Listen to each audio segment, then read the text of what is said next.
Friends, हमारा पहला सवाल है, सोनल नामक स्थान किस लिए प्रसिद्ध है। ऑप्शन नंबर यहाँ पे दिया गया है। ऑप्शन नंबर ए, कल कारखाने के लिए, या फिर ऑप्शन नंबर बी, शराब के निर्माण के लिए, या ऑप्शन नंबर सी, हरित क्रांति के लिए, या फिर ऑप्शन नंबर डी, इनमें से कोई नहीं। तो फ्रेंड्स, यहाँ पे हमारा आंसर होगा ऑप्शन नंबर बी, शराब निर्माण के लिए। फ्रेंड्स, सोनल जो एक जगह है हिमाचल प्रदेश में स्थित है, जहाँ की शराब निर्माण का कार्य प्रारंभ नहीं किया जाता है, किया जाता है।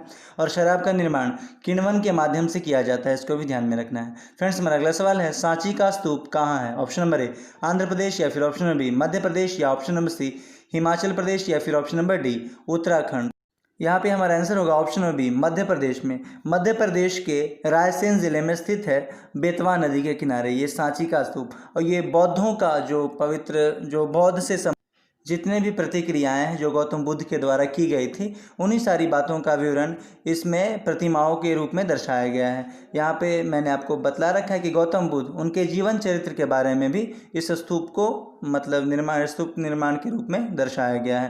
फ्रेंड्स, आप देख सकते हैं तस्वीर में। चलिए देखते हैं हमारा अगला सवाल, शेरशाह सूरी का मकबरा कहाँ स्थित है। ऑप्शन नंबर ए, बिहार में, या फिर ऑप्शन नंबर बी, राजस्थान में, या फिर ऑप्शन नंबर सी, उड़ीसा में, या फिर option number D, Andhra Pradesh. तो फ्रेंड्स, यहाँ पे हमारा आंसर होगा ऑप्शन नंबर ए, बिहार में। बिहार के सासाराम ज़िले में स्थित है ये शेरशाह सूरी का मकबरा।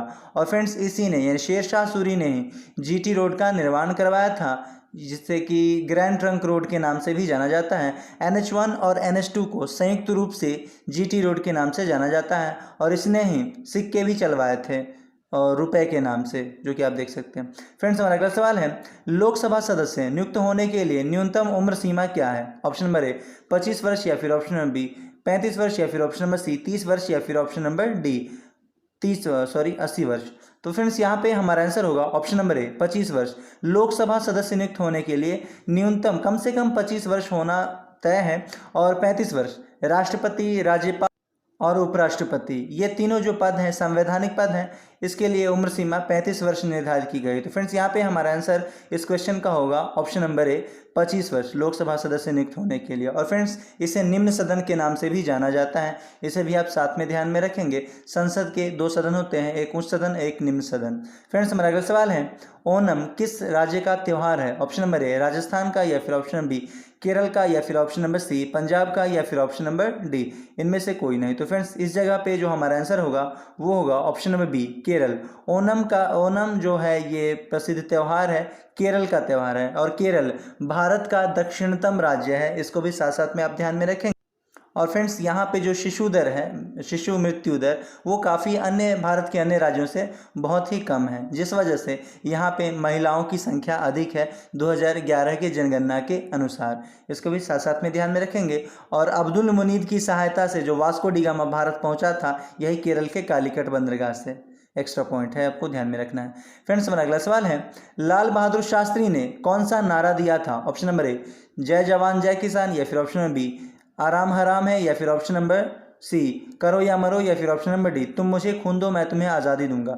तो फ्रेंड्स, यहाँ पे हमारा आंसर होगा ऑप्शन नंबर ए, जय जवान जय किसान। लाल बहादुर शास्त्री ने यह नारा दिया था, जय जवान जय किसान। और आराम हराम है, तो ये जवाहरलाल नेहरू के द्वारा दिया गया था। फ्रेंड्स, आप देख सकते हैं यही है ऑप्शन नंबर ए, जो जय जवान जय किसान लाल बहादुर शास्त्री थे, यही है। और करो या मरो, ये गांधी जी ने अपना स्टेटमेंट दिया था, करो या मरो। और तुम मुझे खून दो मैं तुम्हें आज़ादी दूंगा, इस प्रकार का स्टेटमेंट सुभाष चंद्र बोस के द्वारा दिया गया था।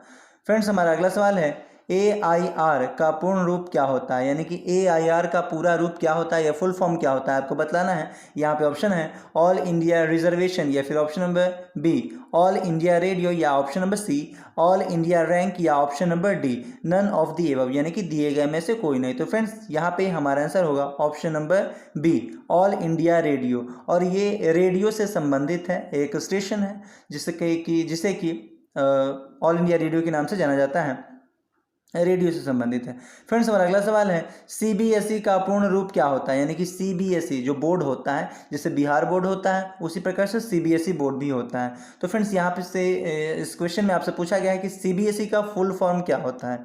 ऑप्शन नंबर ए में है central board of secondary education, या फिर option number B central board of central education, या फिर option number C central board of second education, या फिर option number D none of the above.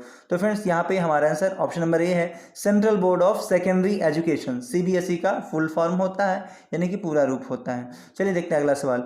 आर्य भारत में कहाँ से आए थे? ऑप्शन नंबर ए दक्षिण अमेरिका से, या फिर ऑप्शन नंबर बी पूर्वी यूरोप से, या फिर ऑप्शन नंबर सी उत्तरी अमेरिका से, या फिर ऑप्शन नंबर डी मध्य एशिया से। तो इस जगह हमारा आंसर होगा ऑप्शन नंबर डी मध्य एशिया से। मध्य एशिया से ही आर्य भारत में आए थे।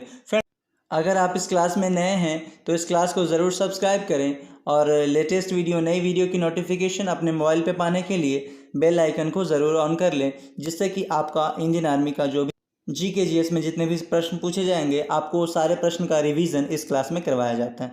फ्रेंड्स देखते हैं हमारा अगला सवाल। कालीबंगन किस प्रदेश में स्थित है? ऑप्शन नंबर ए उत्तर प्रदेश, या फिर ऑप्शन नंबर बी सिंध, या फिर ऑप्शन नंबर सी राजस्थान, या ऑप्शन नंबर डी गुजरात। तो फ्रेंड्स यहाँ पे हमारा आंसर होगा option number C Rajasthan. Friends Rajasthan के हनुमानगढ़ ज़िले का यह एक स्थान है जो कि वर्तमान समय में अभी पाकिस्तान में पड़ता है। चलिए देखते हैं हमारा अगला सवाल क्या है।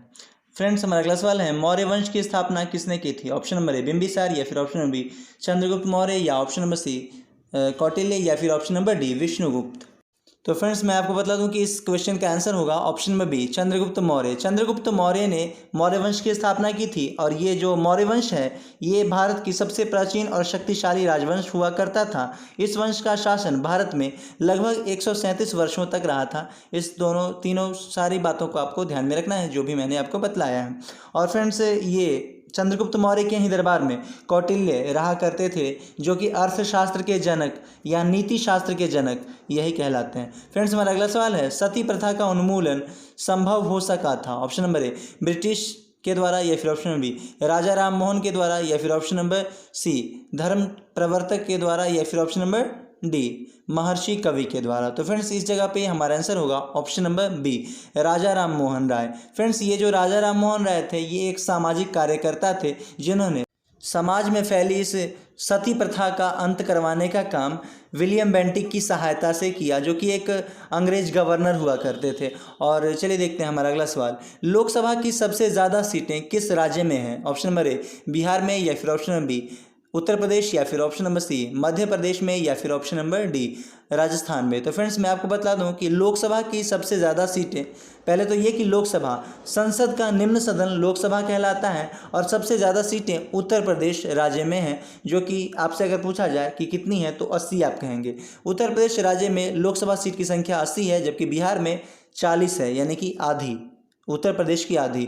और फ्रेंड्स मध्य प्रदेश की बात करें तो मध्य प्रदेश में 29 है और राजस्थान में 24। फ्रेंड्स हमारा अगला सवाल है राज्यसभा के सदस्य का कार्यकाल कितने वर्षों का होता है? ऑप्शन नंबर ए 2 वर्षों का, या फिर ऑप्शन नंबर बी 5 वर्षों का, या ऑप्शन नंबर सी 6 वर्ष का, या फिर ऑप्शन नंबर डी 80 वर्ष। तो फ्रेंड्स मैं आपको बता दूं कि इस क्वेश्चन का आंसर होगा ऑप्शन नंबर सी 6 वर्ष। राज्यसभा जो कि संसद का उच्च सदन कहलाता है और लोकसभा निम्न सदन कहलाता है, ये दोनों और 3 राज्यसभा, लोकसभा और राष्ट्रपति संसद के अंग होते हैं, जिसमें से राज्यसभा भी संसद का अंग है, और ये उच्च सदन के नाम से भी जाना जाता है, जिसका कार्यकाल 6 वर्ष का होता है। फ्रेंड्स हमारा अगला सवाल है भारत में ऊर्जा का मुख्य स्रोत क्या है? ऑप्शन नंबर ए विद्युत ऊर्जा, या ऑप्शन नंबर सी विद्युत चुंबकीय ऊर्जा, या ऑप्शन नंबर डी तापीय ऊर्जा, या फिर ऑप्शन नंबर अब होगा डी इसमें से कोई नहीं। तो फ्रेंड्स यहाँ पे हमारा आंसर होगा ऑप्शन नंबर सी तापीय ऊर्जा।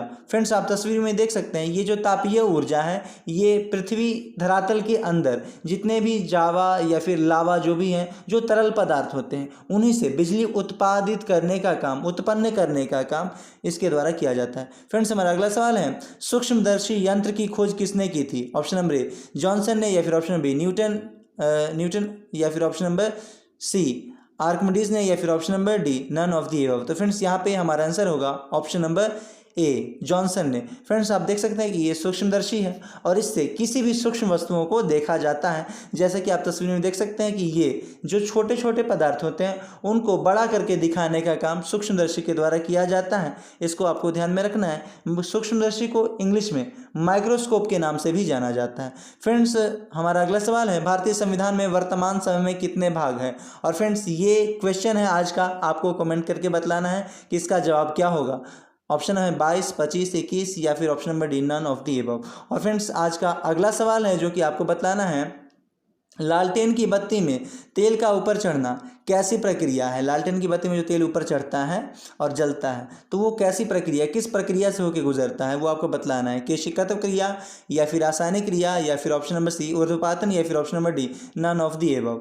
तो फ्रेंड्स ये सारे क्वेश्चन आपको, 2 क्वेश्चन हैं जो आपको बतलाने हैं कमेंट करके, और देखते हैं कि कल के वीडियो के सवाल जो कल के वीडियो में मैंने पूछा था उस सवाल के जवाब कितने लोगों ने दिए हैं। और फ्रेंड्स आप सभी को अटेंडेंस के तौर पे जय हिंद ज़रूर लिखना है और इस वीडियो को जितना ज़्यादा से ज़्यादा हो सके शेयर करें और अपने सभी आर्मी की तैयारी करते हैं उन सभी दोस्तों के पास ज़रूर भेजें। तो चलिए फ्रेंड्स देखते हैं कि हमारा कल का सवाल क्या था।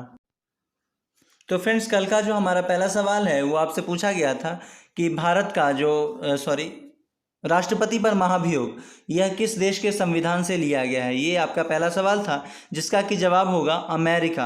अमेरिका के संविधान से राष्ट्रपति पर महाभियोग जो प्रक्रिया होती है वो राष्ट्रपति को हटाने संबंधित प्रक्रिया होती है जो कि अमेरिका के संविधान से लिया गया है। इसको ध्यान में रखना है। और राष्ट्रपति जो होता है वो देश का प्रथम नागरिक कहलाता है और उसकी जो पत्नी होती है वो पहली महिला कहलाती है, यानी कि राष्ट्र की पहली महिला कहलाने का काम करती है जो राष्ट्रपति की पत्नी होती है, और प्रथम नागरिक कहलाने का काम जो राष्ट्रपति होता है वो करता है। और फ्रेंड्स एक बात और आप राष्ट्रपति के बारे में ध्यान में रखेंगे कि राष्ट्रपति जो होता है वो संवैधानिक पद होता है या प्रमुख होता है, ये दोनों बातें होती हैं।